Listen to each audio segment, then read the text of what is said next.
हम लोग चलते हैं स्लाइड शो। तो पहला चैप्टर जो हम लोग पढ़ने जा रहे हैं वो है केमिकल रिएक्शंस एंड इक्वेशंस। ये सीबीएसई बोर्ड के लिए है और क्लास 10th के लिए है। तो सबसे पहले what is a chemical reaction?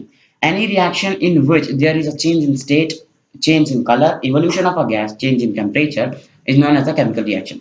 अब रिएक्शन दो टाइप के होते हैं, फिजिकल और केमिकल।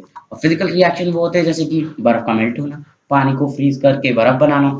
और इनको हम लोग रिवर्स कर सकते हैं, यानी कि अगर हम लोग बर्फ बन चुकी है तो उसे गर्म करके हम लोग फिर से पानी बना सकते हैं, और अगर पानी बन चुका है किसी बर्फ से तो उसे दोबारा फ्रीज करके बर्फ बना सकते हैं। लेकिन ये वो रिएक्शंस होते हैं जिन्हें इरिवर्सिबल होते हैं। अगर चेंज इन स्टेट हुआ है, जैसे कि ये काफी सारे इसके एग्जांपल्स हैं, ये आपके सब एनसीईआरटी में लिखा हुआ है, तो उसी पे बेस पर मैं इस पे काम कर रहा हूँ। तो हम एक यहाँ पे लेजर पॉइंटर ले लेते हैं। हाँ, तो चेंज इन स्टेट अगर होगा तो फिर एक केमिकल रिएक्शन माना जाएगा। चेंज इन कलर होगा, एवोल्यूशन ऑफ अ गैस होगा, अगर कोई एक्सोथर्मिक रिएक्शन है तो उसमें हीट निकलेगी, या फिर किसी में कोई फेरस सल्फेट जैसे टूटा है FeSO4 तो फिर Fe2O3 प्लस SO2 SO3 में टूटेगा, यानी कि सल्फर डाइऑक्साइड और सल्फर ट्राइऑक्साइड, ये दो गैसेस निकलेंगी। तो एवोल्यूशन ऑफ अ गैस हुआ है, मतलब there is a chemical reaction have taken place. ठीक है। चेंज इन टेम्परेचर, अगर आप अपनी एनसीईआरटी का एग्जांपल ले स्लेट लाइम, यानी कि जिसे चूना कहते हैं, तो अगर कैल्शियम ऑक्साइड को हम लोग वाटर में मिक्स करेंगे तो एक्सोथर्मिक रिएक्शन होता है और वो बन जाता है स्लेट लाइम, यानी कि चूना। तो बढ़ते हैं आगे। तो केमिकल इक्वेशन क्या होता है? अब केमिकल रिएक्शन हम लोग ने समझ लिया कि एक रिएक्टेंट्स को रिएक्टेंट्स कंबाइन करते हैं या रिएक्टेंट डिकम्पोज होता है, इसके बारे में मैं आपको बाद में बताऊंगा क्योंकि ये उसके केमिकल रिएक्शन के टाइप्स हैं। तो फिलहाल हम ये केमिकल इक्वेशन को समझते हैं। It is a way of representing a chemical reaction using symbols and formulae of the elements and compounds. अगर आपने मैग्नीशियम रिबन को बर्न किया, जैसे कि आपकी एनसीईआरटी बुक में भी लिखा है, मैग्नीशियम रिबन को बर्न करने पर उसमें एक डैजलिंग फ्लेम प्रोड्यूस होती है और मैग्नीशियम ऑक्साइड पाउडर फॉर्म में नीचे वॉच डिश में गिरता रहता है। तो इसको अगर हम लोग इतनी बड़ी रिएक्शन लिख देंगे तो बहुत ही ज्यादा लंबी हो जाएगी, और अगर जब हम लोग सेवरल रिएक्शन एक साथ लिखते हैं तो केमिकल इक्वेशन के फॉर्म में लिखते हैं ताकि हम लोग के पास ज्यादा जगह ना गिरे। तो उसको हम लोग कैसे लिख सकते हैं? मैग्नीशियम प्लस ऑक्सीजन, अगर मैग्नीशियम ऑक्सीडाइज हो रहा है ऑक्सीजन के प्रेजेंट में उसको बर्न किया जा रहा है तो 2MgO यानी कि मैग्नीशियम ऑक्साइड बनाएगा। तो आपने केमिकल रिएक्शन समझ लिया, केमिकल इक्वेशन समझ लिया। अब चलते हैं बैलेंस केमिकल इक्वेशन। अब an equation whose mass of reactant side is equal to the mass of product side is called a balanced equation।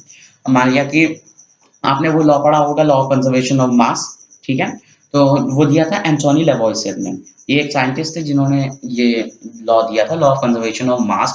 उन्होंने ये कहा था कि matter can neither be created nor be destroyed, मतलब ये law state करता है। तो इस लॉ को सेटिस्फाई करने के लिए एक इक्वेशन का बैलेंस होना बहुत जरूरी है। यहाँ पर आप देख सकते हैं, यहाँ पर थोड़ी इक्वेशन बैलेंस नहीं है, जैसे कि 2mg, यहाँ पर 2mg होना चाहिए, plus O2 will give 2MgO। यहाँ पर mg के भी दो मॉलिक्यूल हैं, जब आप यहाँ पर 2mg लगा देंगे, ऑक्सीजन के भी दो मॉलिक्यूल हैं और यहाँ ऑक्सीजन की भी दो मॉलिक्यूल है, तो मास बैलेंस्ड है। तो इसे कहते हैं बैलेंस्ड केमिकल इक्वेशन।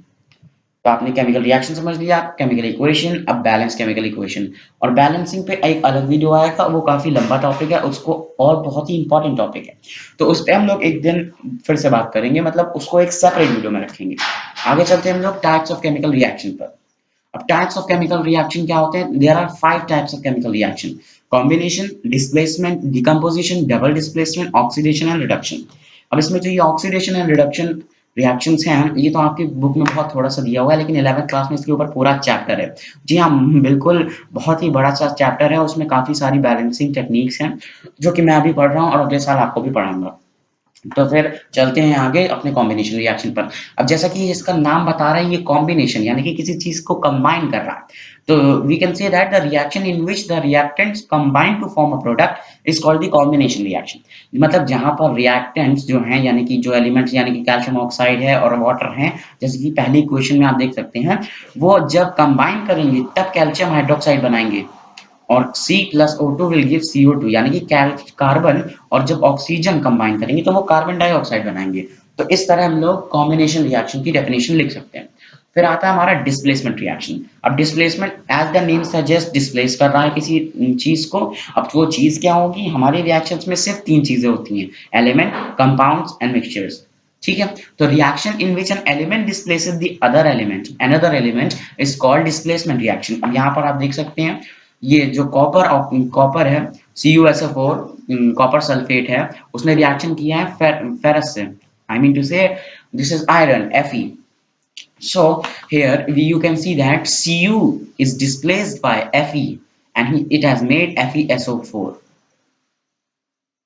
यहाँ पर प्लस Cu भी आएगा क्योंकि Cu कहीं पे उड़ नहीं जाएगा, वो वहां ही रहेगा, ये डिपॉजिट हो जाएगा एज अ प्रेसिपिटेट। तो मैं यहाँ पे लिखना भूल गया शायद, माफ कीजिएगा। तो सेकंड पे चलते हैं हम लोग Zn यानी कि zinc plus CuSO4 copper sulphate से। तो कॉपर को रिप्लेस कर दिया जिंक ने, क्यों? क्योंकि कॉपर से जिंक एक्टिविटी सीरीज में ऊपर है। अब एक्टिविटी सीरीज क्या होती है उसका अभी मैं आपको एक वीडियो बना के दूंगा। और एक्टिविटी सीरीज कुछ ज्यादा नहीं, मतलब एक अरेंजमेंट ऑफ मेटल्स है जो from highly reactive to the lowest reactive. It's just a category. तो आगे चलते हैं हम लोग decomposition reaction. अब as the name suggests, the reaction in which a compound breaks into small elements is called decomposition reaction. अब मान लिया कि आपके पास एक बिस्किट है, अब बिस्किट को आपने 4 टुकड़ों में बांट दिया, वो हुआ तो केमिकल चेंज। टेक्निकली देखा जाए तो नहीं है, लेकिन ऑन एन लेमैन लैंग्वेज में अगर देखें तो फिर वो एक केमिकल चेंज है, क्योंकि आप बिस्किट दोबारा नहीं जोड़ सकते। तो बिस्किट को आपने जब एक 4 पार्ट्स में डिवाइड कर दिया, क्योंकि यू हैव 3 मोर ब्रदर्स और 3 more sis, so this is called decomposition. एक सिंगल बिस्किट के 4 डिकम्पोजिशन पार्टिकल्स हो गए। तो इसीलिए ऐसा ही रिएक्शन में होता है। जैसे कि यहाँ पे एग्जांपल में आप देख सकते हैं, 2 फेरस सल्फेट है, और फेरस सल्फेट को अगर आप हीट करेंगे तो ये डिकम्पोज हो जाएगा Fe2O3 में और SO2 प्लस SO3। अब ये ऐसा सल्फेट है इकलौता, ये ध्यान जरूर दीजिएगा कि फेरस सल्फेट एक ऐसा इकलौता वो है सल्फेट जो कि 2 गैसेस रिलीज करता है सेम टाइम पर, सल्फर डाइऑक्साइड और सल्फर ट्राइऑक्साइड। फिर सेकेंड इक्वेशन में क्या देख सकते हैं हम लोग, कैल्शियम कार्बोनेट का डिकम्पोजिशन हो रहा है। अब कैल्शियम कार्बोनेट बना कैसे? अब कैल्शियम, ध्यान दीजिए, कैल्शियम कार्बोनेट तो CaO होगा, यानी कैल्शियम ऑक्साइड होगा। और कार्बोनेट कैसे आया? मतलब उसमें कार्बन एडेड है।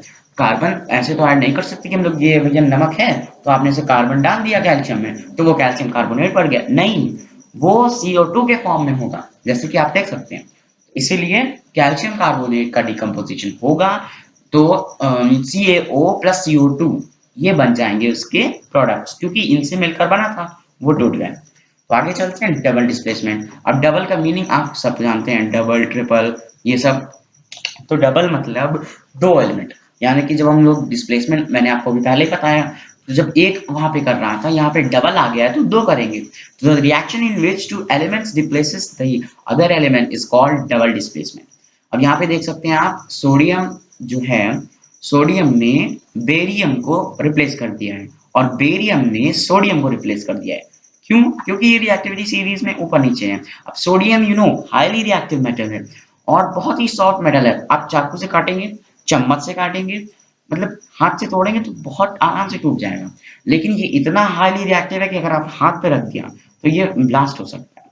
आपने इसकी कई वीडियोस देखी होंगी इंटरनेट पे। जैसे ही सोडियम को हम लोग पानी में डालते हैं तो ये बिल्कुल ब्लास्ट होकर रिएक्ट करता है, क्योंकि इसमें हाइड्रोजन गैस इतनी तेज निकलती है, वो ब्लास्ट में, और इतना हाईली एक्सोथर्मिक रिएक्शन होता है कि ये बिल्कुल ब्लास्ट में कन्वर्ट हो जाता है। तो इसीलिए आप इसको अपनी स्किन पे नहीं रख सकते सोडियम को, और इसको कैरोसिन में डिप्ट किया जाता है, पोटेशियम एंड सोडियम बोथ, ताकि ये हवा के एयर से भी ना रिएक्ट कर सके और मॉइस्चर से, आई मीन टू से, वरना ये वहां पे भी ब्लास्ट हो जाएंगे। अगर सोचिए आप कहीं ये रखे हो बिना केरोसिन में तो लेबोरेटरी में तो दिवाली बन जाएगी। ऑक्सीडेशन एंड रिडक्शन, जी हाँ, ये 5वां और आखिरी टाइप है आपके कोर्स के हिसाब से। तो ऑक्सीडेशन क्या होता है? The reaction in which oxygen is gained और hydrogen is reduced is called oxidation reaction. मतलब ऑक्सीडेशन में क्या होगा, जब ऑक्सीजन आपको गेन कर ली है किसी एलिमेंट ने या फिर हाइड्रोजन लूज कर दिया है तो ऑक्सीडेशन रिएक्शन होता है। तो there is a gain in hydrogen and loss of oxygen, that reaction is called the reduction. अब इसी का उल्टा यानी कॉन्ट्रोडिक्टिंग होगा रिडक्शन। रिडक्शन में वो हाइड्रोजन गेन कर लेगा मगर ऑक्सीजन छोड़ देगा, तो वो रिड्यूस हो जाएगा, इसीलिए उसे रिडक्शन रिएक्शन कहते हैं। तो अगला टॉपिक है आपका कोरोजन और रैंसिडिटी। अब कोरोजन क्या होता है? हम लोग अपनी डेली लाइफ में देखते हैं, हमारे पास आयरन आर्टिकल्स होते हैं, आपकी साइकिल है, साइकिल में अगर हम लोग उसे रेगुलर वॉश करेंगे और चेन में ऑयलिंग नहीं करेंगे तो क्या होता है? आपने देखा, जैसे आपने साइकिल धुली, थोड़े दिन तक धुली और रखी रही, वो रिएक्ट करेगी। अब साइकिल की जो चेन होती है वो आयरन से बनी होती है, लगभग पूरी साइकिल आयरन से होती है, सिर्फ उसकी एडिशनल अटैचमेंट्स प्लास्टिक की होती है। आयरन यानी कि लोहा। अब आयरन कोरोड हो रहा है मॉइस्चर से, तो वो रस्ट बनाएगा। रस्ट समझ है, जंग। जी हाँ। तो जब आप अपनी साइकिल धुल देते हैं तो जो उसकी चेन होती है उसमें थोड़े दिन बाद रस्ट जमा हो जाती है, तब आपकी साइकिल टाइट चलने लगती है। फिर आप जाते हैं साइकिल वाले की दुकान के पास कि भैया ये साइकिल बहुत धीमी चल रही है। तब वो बताता है कि आपकी चेन में लग गई है रस्ट, और मैं इसमें कर दूंगा ऑयलिंग, और उसके आपसे 5 रुपए ले लूंगा। जी हाँ, 2 बूंद तेल के वो 5 रुपए ले लेता है। तो इसीलिए जब रस्ट चेन में वो ऑयलिंग करता है तो वो साइकिल दोबारा से चलने लगती है और उसे मॉइस्चर से प्रिवेंट करके रस्ट हटाई जा सकती है। रस्ट कोई एक मेटल कोरोजन पूरी तरीके से नहीं हुआ है, लेकिन मेटल की जो सरफेस है, यानी कि आयरन की जो सरफेस है वो कोरोड हो रही है because of the present of moisture in the atmosphere. और पहले तो प्रेजेंट था ही, लेकिन आपने साइकिल धुल कर उसको और ज्यादा एक्टिवेट कर दिया, इसीलिए वो कोरोजन हुआ। तो उसे आप सैंड पेपर से घिसेंगे तो उसकी ऊपरी सरफेस की जो कोरोजन लेयर है वो मिट जाएगी, और अंदर का जो ठोस मेटल है वो वापस आ जाएगा। उसके आप ऊपर ऑयलिंग कर देंगे तो वाटर की कांटेक्ट से वो बिल्कुल दूर हो जाएगा, इसलिए कोरोजन नहीं होगा। तो the decomposition of any material और एलिमेंट और matter due to moisture, humidity, acid और other chemical substances is called corrosion. Example, rusting of iron, corrosion of silver and copper. Silver और कॉपर का भी कोरोजन होता है। अब सिल्वर आप देखते हैं कि सिल्वर चांदी के बर्तन होते हैं तो उसपे ब्लैक कलर की एक डिपोजिशन सबमिट हो जाता है। तो जब हम लोग को उसकी जरूरत होती है तो उसे मांझ बिल्कुल अच्छी तरीके से क्लीन करना पड़ता है। और उसके बाद कॉपर, कॉपर पे ग्रीन कलर का सब्सटेंस जमा होता है। कभी देखा आपने, आपके पूजा वगैरह में यूज होता है तांबे का लोटा, या फिर बहुत लोग को तांबे का लोटे से पानी पीने का मन करता है, मतलब, और डॉक्टर भी एडवाइस करते हैं because copper is a very reactive metal, तो आप उसमें पानी रखेंगे तो वो पानी में घुलता है, तो उसके गुण आपको मिलते हैं। तो ऐसा ये सब बात है, लेकिन हम उस पर नहीं जाएंगे। मेरा मेन इस चीज को डिस्कस करने का ये है कि जब कॉपर रेगुलरली मॉइस्चर में रहेगा और या फिर एयर में रहेगा तो वो सल्फर के साथ रिएक्ट करता है, वो कॉपर सल्फाइड की लेयर बनाता है जो ग्रीन कलर की दिखती है। अब रैंसिडिटी क्या होता है? रैंसिडिटी का समझना बहुत ही आसान है। मान लिया अभी न्यू ईयर था या कोई फेस्टिवल आया तो आपकी मम्मी ने बहुत बड़ी अच्छी सब्जी बना दी पनीर की, किसी के मशरूम बन गया, किसी के छोले बन गए, और जो नॉन वेजिटेरियन है उनका चिकन बन गया। तो बढ़िया सी अब सब लोग ने खाली पेट भर के, लेकिन थोड़ी सी बच गई। अगर अभी तो सर्दियों का टाइम है तो आप एक दिन के लिए, एक रात के लिए फ्रिज से बाहर रख सकते हैं, क्योंकि जो फ्रिज का टेम्परेचर है लगभग बाहर का भी वही है। तो इसीलिए अगर ये चीज गर्मियों में होती, मान लिया कि होली आई तो होली पे ये सब बना, लेकिन आपने सब्जी को छोड़ दिया बाहर, अगर आपने उसे रेफ्रिजरेट नहीं किया तो उसमें से दूसरे दिन एक बहुत ही गंदी स्मेल और टेस्ट आएगा जो वो खाने लायक नहीं रहेगी। क्यों?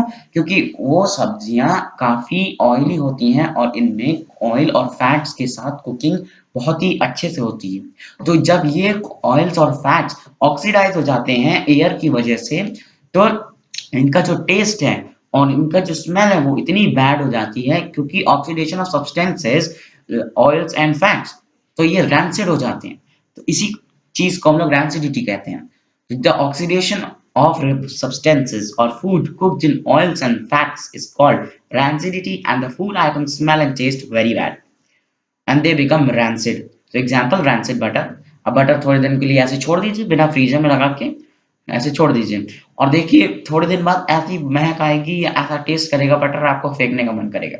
और रैंसिड चिप्स, चिप्स सील जाते हैं, सील तो जाते हैं लेकिन फिर उसकी स्मेल और टेस्ट काफी बैड हो जाती है।